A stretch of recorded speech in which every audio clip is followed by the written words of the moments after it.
우리는 지금까지 요한복음 3장을 통해서 유대인의 고급 관리로서, 지성인으로서, 종교적으로 성숙한 사람으로서 니고데모를 소개를 받았습니다. 니고데모는 밤에 예수님을 찾아와서 말씀을 들었습니다. 니고데모와 예수님과의 만남의 주제는 무엇입니까? 거듭남입니다. 예수님은 니고데모에게 이렇게 말했죠. 내가 거듭나야 할 것이다. 거듭나야만 하나님의 나라를 보게 되고 들어가게 된다. 어떻게 거듭납니까? 물과 성령으로 거듭나는 것이다. 그런데 오늘 4장에 보면 예수님께서 또 한 사람을 만나 주십니다.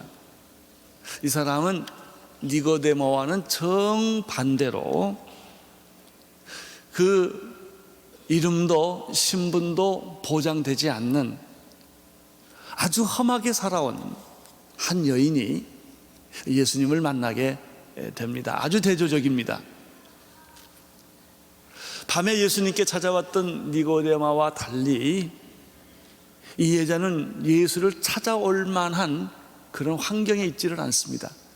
재미있는 것은 니고데모는 예수를 찾아왔지만 이 여자는 예수가 여자를 찾아갑니다. 니고데모와 이 여자의 차이는 하늘과 땅처럼 큰 차이가 있습니다. 그 두 분을 잠깐 비교를 해보겠습니다. 니고데모는 존경받는 유대인입니다. 근데 오늘 만난 이 사마리아 여자는 멸시받고 천대받는 사마리아의 여자입니다. 니고데모가 종교적으로 성숙한 바리새인에 속했다고 한다면 이 여자는 종교의 피해를 본 사람입니다. 신앙을 갖고 있지를 않습니다. 많은 사람들이 종교를 가지고 너무 잘난 척들을 하기 때문에 이런 천박하고 이런 참 불행한 인생을 사는 사람들에게는 종교가 별로 의미가 없다는 것입니다. 니고데모는 정치적으로 사회적으로 영향력이 있는 관료였습니다. 그래서 그는 어디를 가나 떳떳한 사람입니다. 반면에 이 여자는 명함도 만들 수 없는, 자기 이름을 떳떳이 내놓을 수 있는 그런 사람이 아니었습니다. 니고데모는 존경받는 학자였습니다. 남을 가르치는 그런 직업이었습니다. 이 여자는 교육을 받지 못한 그런 여자입니다. 니고데모는 그 당시에 남자들이 받는 특권을 다 받는 사람이었고, 이 여자는 그 당시에 많은 여자들이 그랬지만 그 피해를 보는 여성의 신분을 가지고 있었습니다. 니고데모는 밤에 스스로 예수님께 찾아올 만큼 용기도 있었고 또 영적인 갈급함도 있었습니다. 그러나 이 여자는 대낮에 사람을 피해서 물길로 오늘 때 예수를 만났던, 어떻게 보면 사람들을 기피했고 예수를 기피했던 그런 사람이라는 것입니다. 예수님과 니고데모를 만났을 때 예수님은 니고데모에게 내가 거듭나야 하겠다고 요구를 했습니다. 근데 여자는 전혀 그렇지 않습니다. 예수님이 거꾸로 찾아갔고 내가 너에게 영원히 목마르지 않는 생수를 주고 싶다, 이렇게 선물을 가지고 찾아간 사람입니다. 여기서 놀라운 발견 하나를 우리는 사실 하나를 발견하게 됩니다. 그것은 두 사람을 다 예수님이 만나 주었고 이 두 사람에게는 다 예수가 필요했다고 하는 점입니다. 적극적으로 찾아온 니고데모에게도 예수님은 필요했습니다. 도망가는 수가성의 한 여인에게도 예수님이 필요로 하셨습니다. 그렇습니다. 예수는 나에게도 필요하고 여러분에게도 필요하고 니고데모에게도 필요하고 수가성에 천박한 한 여인에게도 예수는 필요로 합니다. 근데 더 놀라운 사실은 예수님이 가난하고 힘이 없고 도망가고 싶은 사람에게 더 적극적으로 찾아간다는 사실, 선물을 들고 찾아간다는 것입니다. 또 하나 예수님과 이 여인의 만남을 통해서 우리가 발견하는 아주 새로운 사실이 하나 있습니다. 그것은 우리 예수님께서 사람을 만나 주실 때 그 사람의 형편에 맞게 만나 준다는 것입니다. 획일적으로 만나 주지 않습니다. 예수님은 하나님의 아들이시지만 인간의 수준에 맞게 우리를 찾아오신다는 것입니다. 마태복음 9장 13절에 보면은 내가 의인을 부르러 온 것이 아니라 죄인을 부르러 왔노라 라고 말씀하십니다. 그렇습니다. 죄인이라고 생각하는 사람, 얼굴을 들고 다닐 수 없이 수치스럽게 사는 사람에게는 예수님이 죄인의 수준에 맞게 우리를 만나 주십니다. 마가복음 10장 45절에서는 예수님께서 또 이렇게 말씀하셨죠. 내가 섬김을 받으러 온 것이 아니라 도리어 섬기려 하고 나의 목숨을 많은 사람의 대속물로 주려 함이니라. 그렇습니다.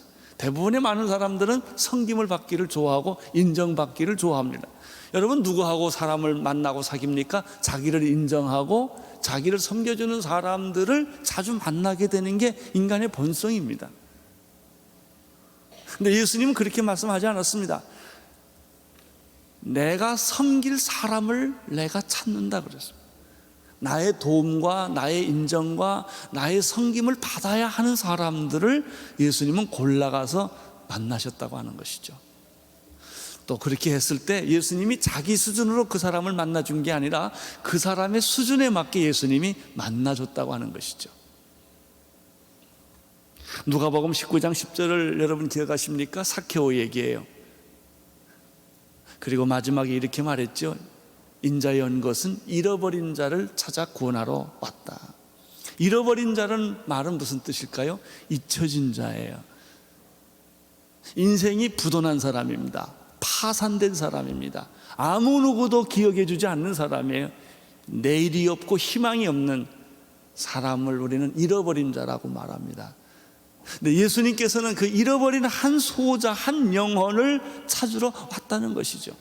하늘 보좌를 버리시고 이 땅에 온 것은 잊어버린 사람들, 잊혀진 사람들, 기억하지 않는 사람을, 자존감이 땅에 떨어진 사람들, 자살하고 싶은 사람들, 삶의 의미와 목적을 잃어버린 사람들, 그 한 영혼을 위하여 예수님이 이 세상에 오신 거예요.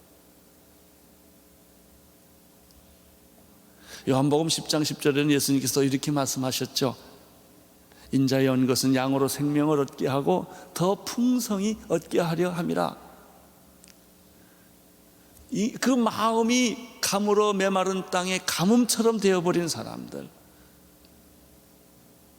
이미 말라 비틀어져 버린 그 사람들, 생명을 잃어버린 사람들에게 예수님은 생명을 주고 그 생명을 더욱 풍성하기 위해서 내가 세상에 왔다는 거예요. 이 모든 예수님의 오신 목적을 종합해 보면 예수님은 언제나 그 마음속에 잃어버린 사람, 잊혀진 사람, 소외된 사람 한 영혼을 위하여 자기 생명을 다 쏟아주었고 자기 신분을 바꾸셨고 자기 삶 전체를 주셨다는 거예요.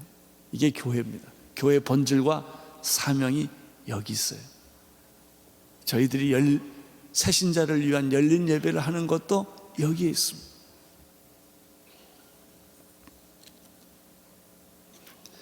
하나님은, 예수님은 사람을 만날 때마다 그 사람의 처지와 형편에 따라 만나 주십니다.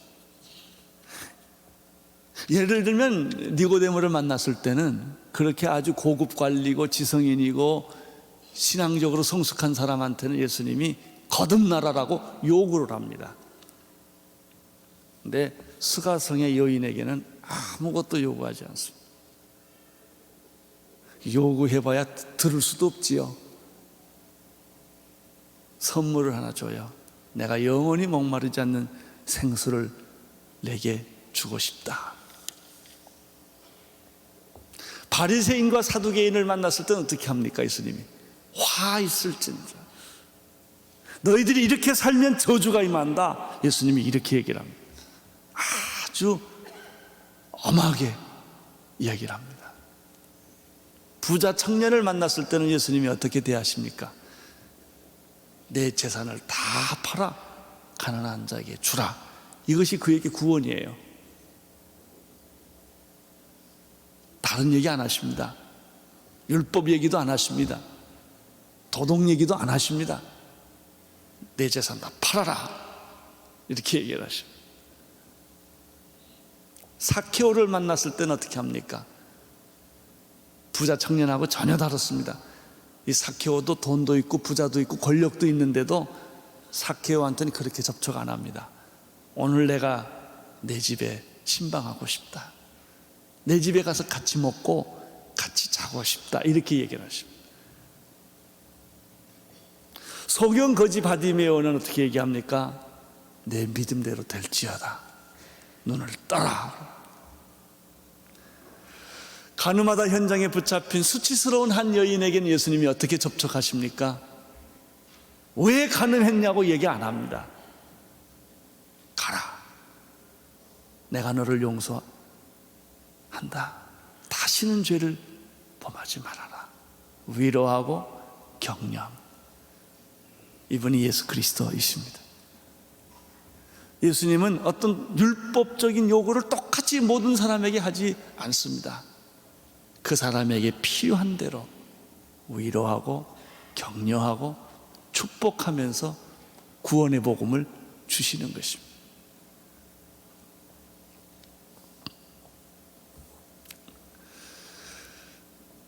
오늘 우리들이 배워야 할 부분이 여기 있는 것 같습니다. 사람들은 자기 수준에서 다른 사람들에게 요구를 합니다. 내 수준으로 오라는 것이죠. 복음은 그 사람의 수준으로 내려가는 것이에요. 그 사람의 형편으로 우리가 낮아지는 것입니다. 가난한 자에게는 가난한 자처럼, 무식한 사람에게는 내가 무식한 사람처럼, 유대인에게는 유대인처럼, 헬라인에게는 헬라인처럼. 중요한 것은 그 사람의 신분이 아니라 그분의 영혼입니다. 위로하고 격려하고 용기를 줍니다.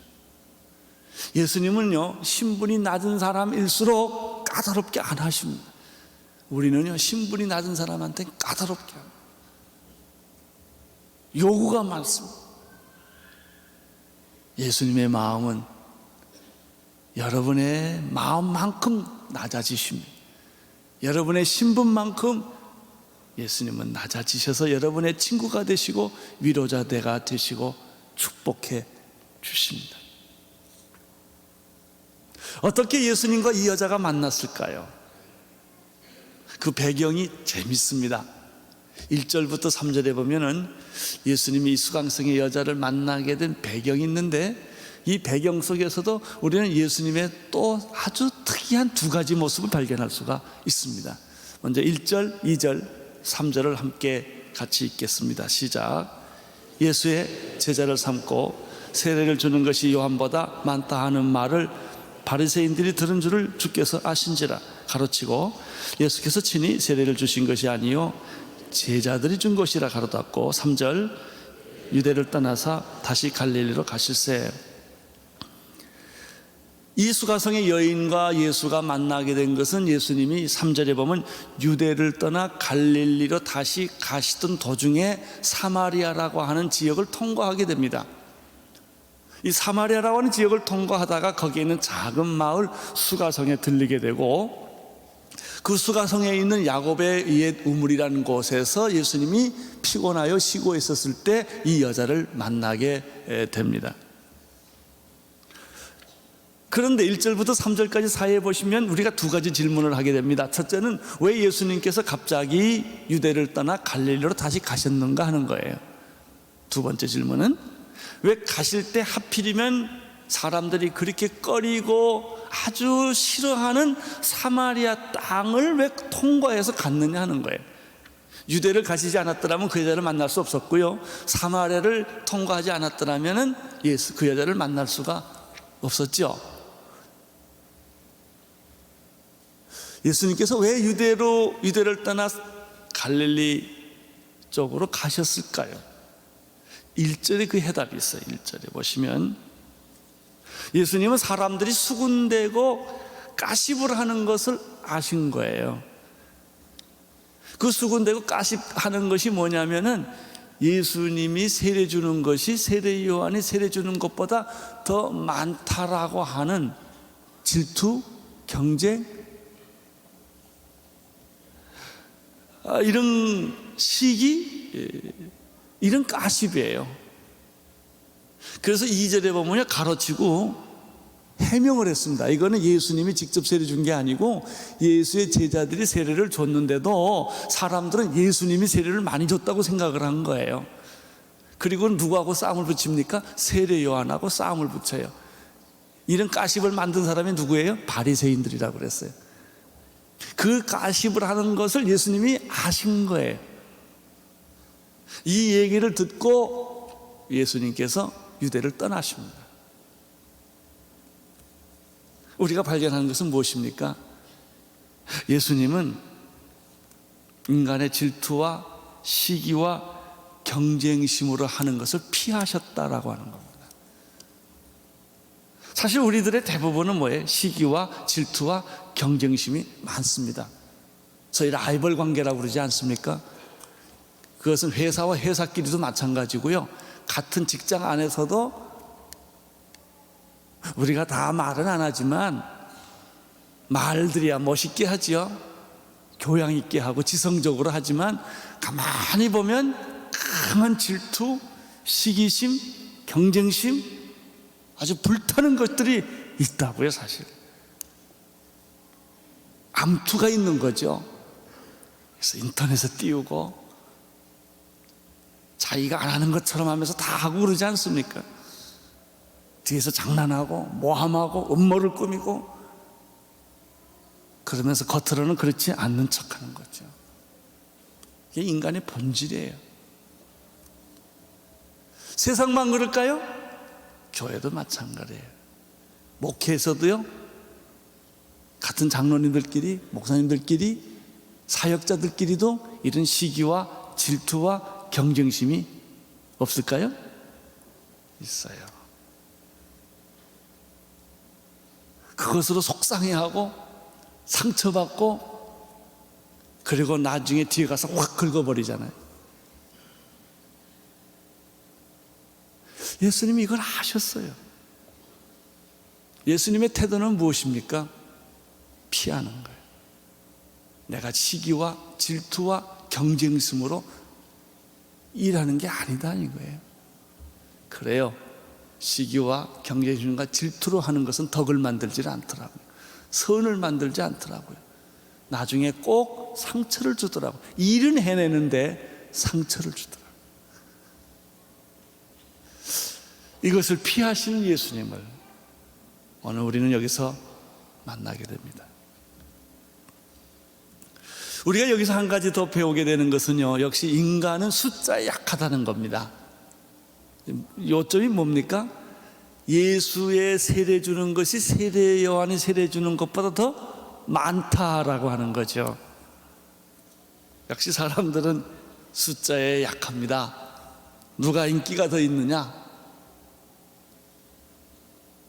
누가 더 사람을 많이 모이게 했느냐? 누가 더 회사에 돈을 많이 벌게 해줬느냐? 다 이런 것 비슷한 겁니다. 누가 더 세례를 많이 줬느냐?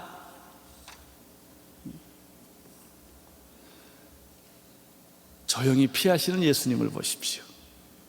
그래서 유대에서 다시 갈릴리로 자리를 이동을 하십니다. 더 한 가지 여기서 읽어낼 수 있는 게 있습니다. 그것은 예수님이 세례 요한에게 상처를 주지 않는다는 것입니다. 여러분, 가장 성숙한 인격자는 사람에게 상처를 주지 않는 겁니다. 우리는 선이라는 이름으로, 정의라는 이름으로, 일이라는 이름으로 쉽게 사람들에게 상처를 주고 그 인생을 구겨버립니다. 피어나지 못하도록 길을 꺾어버리는 거예요. 예수님은 여러분에게 상처 주기를 원하지 않으세요. 아무리 약자라도, 명함을 하나 내놓을 수 없는 신분의 사람이라도 예수님은 인격적으로 만나주시고 사랑으로 만나주시고 그를 가장 소중하게 만나주신 분이 예수님이었다고 하는 사실이죠. 두 번째 질문을 제가 했습니다. 자, 유대로 간 것은 제가 이해를 했습니다. 그럼 왜 사마리아를 구태여 선택을 했는가? 사마리아는 모든 사람들이 가기를 꺼리는 땅입니다. 이걸 우리식으로 표현하면 지역 감정이에요. 이 사마리아와 유대인의 관계는 만날 수 없는 관계입니다. 같은 피를 가지고 있으면서도 서로 인정을 안 합니다. 수가성에 사는 이 이름 없는 한 여자는 누구든지 만나기를 싫어하는 그런 신분의 여자입니다.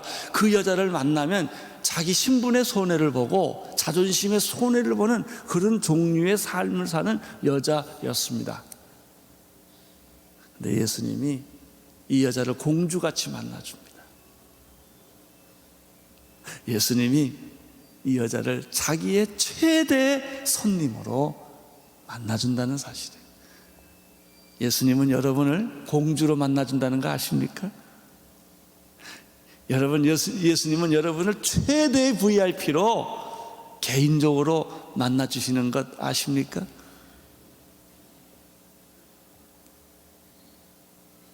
왜 사마리아를 예수님이 가셔야만 했을까?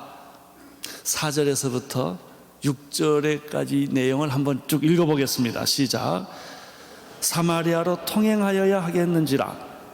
사마리아에 있는 수가라 하는 동네에 이르니 야곱이 그 아들 요셉에게 준 땅이 가깝고 거기 또 야곱의 우물이 있더라. 예수께서 행로에 권하여 우물 곁에 그대로 앉으시니 때가 제 6시쯤 되었더라. 4절을 보시면 문맥을 잘 보십시오. 사마리아로 통행하여야 하겠는지라라는 말은 사마리아로 가시겠다는 의지적인 결단이 있었다는 말입니다. 이 원문 뜻이 그렇습니다. 우리는 말이죠, 불편하면 다 피해가잖아요. 사람도 피해가고 그 집도 피해가고 그 땅도 피해가잖아요. 아예 가지를 않잖아요. 사마리아로 통과하는 것은 사실 지름길이에요. 돌아가려면 조금 멀어요. 멀어도 싫으면 차라리 멀리 가는 게 낫고 돈 더 쓰는 게 낫지 피하는 게 인간이거든요.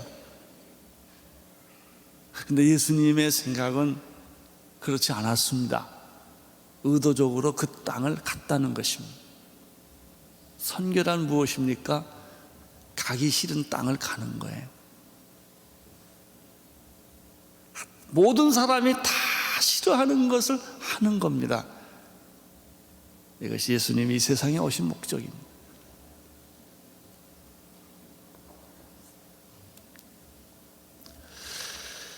이 사마리아와 유대인들의 갈등은 구약 아수르 때부터 시작이 됩니다.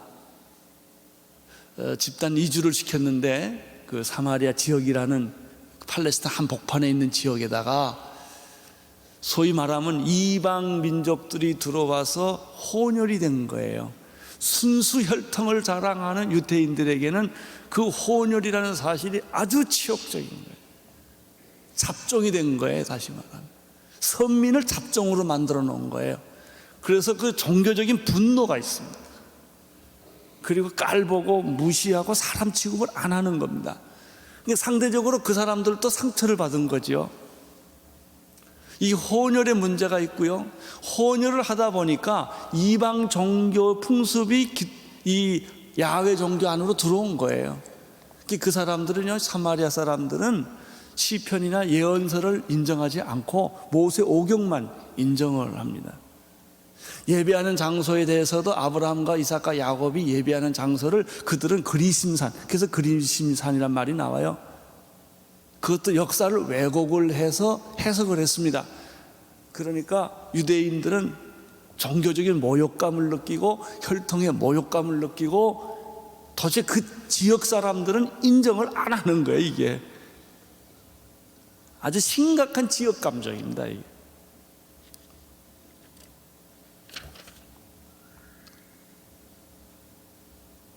사절을 다시 보세요. 사마리아를 통행하여야 하겠는지라. 예수님의 마음을 여기서 읽을 수가 있습니다. 유대를 떠나서 갈릴리로 가시는 예수님의 마음, 일부러 사마리아 지역을 통과하시는 예수님의 마음. 6절을 보시면요, 예수님께서 고나여 야곱의 우물이 그대로 우물의 곁에, 야곱의 우물이라는 그 우물 곁에 그대로 앉으셨다, 이런 표현이 있습니다. 여러분, 이거 그림을 그릴 수가 있겠습니까? 아주 험악한 분위기가 있는 그런 땅, 환영받지 못하는 그런 땅에 예수님이 가셔서 지치신 겁니다. 그리고 우물 곁에 털썩 주저앉으신 거예요. 여러분, 가끔 우리는 우리 주변에서 열심히 일하는 사람이요, 버스에서 졸고 차에서 조는 모습을 봐요. 그걸 보면 마음이 안쓰럽잖아요. 어떤 사람은 교회에서도요, 푹 쓰러져 자는 사람이 있어요. 나는 가끔 철학기도 온 사람 중에요, 기도는 안 하고 와서 자는 사람을 존경할 때가 있어요. 오직 갔으면 졸리겠냐 이거예요. 습관적으로 조는 사람 말고. 너무 지쳐서, 이분이 예수님이셨어요.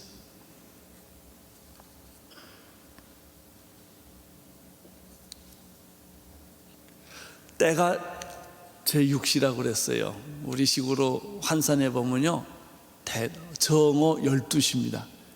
여러분, 중동의 정오 12시에 태양을 기억하십니까? 아무도 걸어 다니지를 않습니다. 물 들어오는 것은 저녁에 옵니다. 선선할 때. 이때 한 여자가 나타납니다. 물동이를 두고. 아무도 다니지 않는 그 시간에 물길로 오는 한 여자가 있었습니다. 이 여자를 예수님이 만난 것입니다. 마침 그때는 제자들은 음식을 사려 동네로 다 떠났습니다. 그 장소에는 여자와 예수님 뿐이었습니다. 사랑하는 형제 자매 여러분, 여러분이 가장 외로울 때 예수님은 거기 계십니다. 아무도 만나주지 않을 때 예수님은 단독 독대하기를 원하십니다. 그리고 여러분을 어루만지시고 이해하시고 사랑하시고 격려하시고 축복하시고 꿈을 주시고 메시아를 보여주시고 삶의 희망을 주십니다.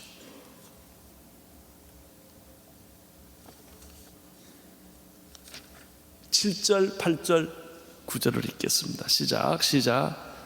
사마리아 여자 하나가 물을 길러 왔음에 예수께서 물을 좀 달라 하시니 이는 제자들이 먹을 것을 사러 동네에 들어갔습니다.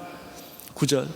사마리아 여자가 가로되 당신이 유대인으로서 어찌하여 사마리아 여자 나에게 물을 달라고 하나이까 하니 이는 유대인은 사마리아인과 상종치 아니함이로라.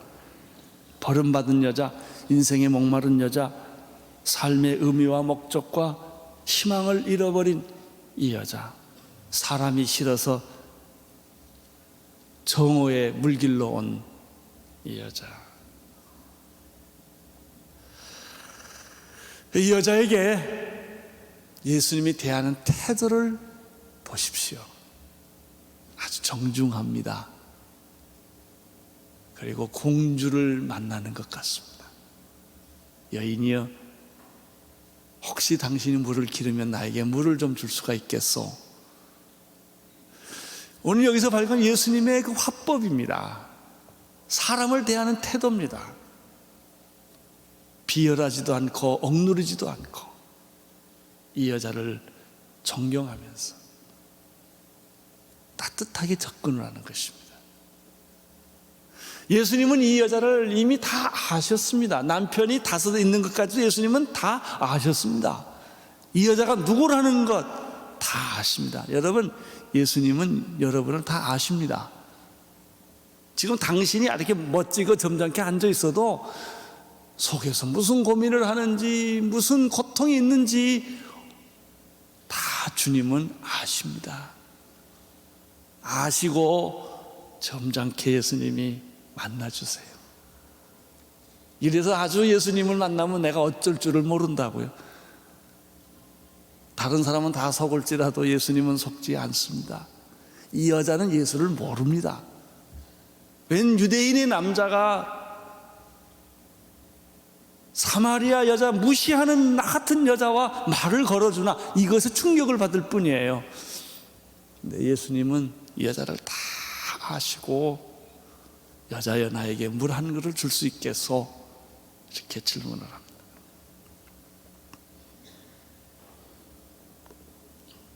사랑하는 성도 여러분, 우리가 예수를 알아볼 만큼 지식이 있는 것도 아니고 탁월성이 있는 것도 아니고 예수를 찾아가서 구원을 요청할 만큼 종교적으로 도덕적으로 성숙한 것도 아니고 예수와 상대할 만큼 우리의 신분이 높은 것도 아니지만 예수님은 우리를 만나 주신다는 것입니다. 만나십시오. 그분을 만나십시오. 오히려 거꾸로 그분은 나에게 요청을 합니다. 물 한 그릇을 주겠소.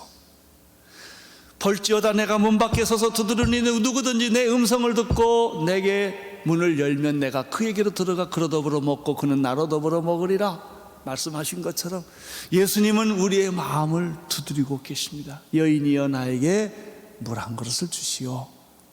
사랑하는 형제여, 사랑하는 자매여, 당신의 마음의 문을 열어주십시오.